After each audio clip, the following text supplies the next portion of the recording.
Kidonda kwa mtu ambaye hana changamoto ya kisukari ni rahisi sana kupona na ni ishu ndogo sana, kwa sababu ni ishu ya muda mfupi sana. Lakini kidonda kwa mtu ambaye ana changamoto ya kisukari ni ishu kubwa na ni hatari, kwa sababu kama umekipata katika mguu ni rahisi sana kuweza kukatwa mguu wako. Nikwambie tu ya kuwa wagonjwa wengi wa kisukari inapelekea kuweza kukatwa mguu, kwa sababu ya sukari inapelekea kidonda kuto kupona kwa haraka na jeraha linakuwa linadumu kwa muda mrefu sana.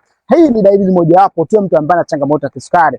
Lakini haya ni moja tu ya madhara ambayo anayapata mtu ambaye anakuwa na changamoto ya kisukari. Yapo madhara mengi sana. Inawezekana sasa hivi unaanza kuona uono hafifu, ama nguvu zako za kiume zimepungua siku hadi siku. Nikwambie tu kuwa hayo ndio madhara ya kisukari. Ninasubiria mwanaume ama mwanamke anasikiliza muda huu, hakikisha unaanza matibabu mapema, unatatua changamoto ya kisukari uliyokuwa nayo. Namba yangu iko bio, nitafute moja kwa moja ili niweze kusaidia.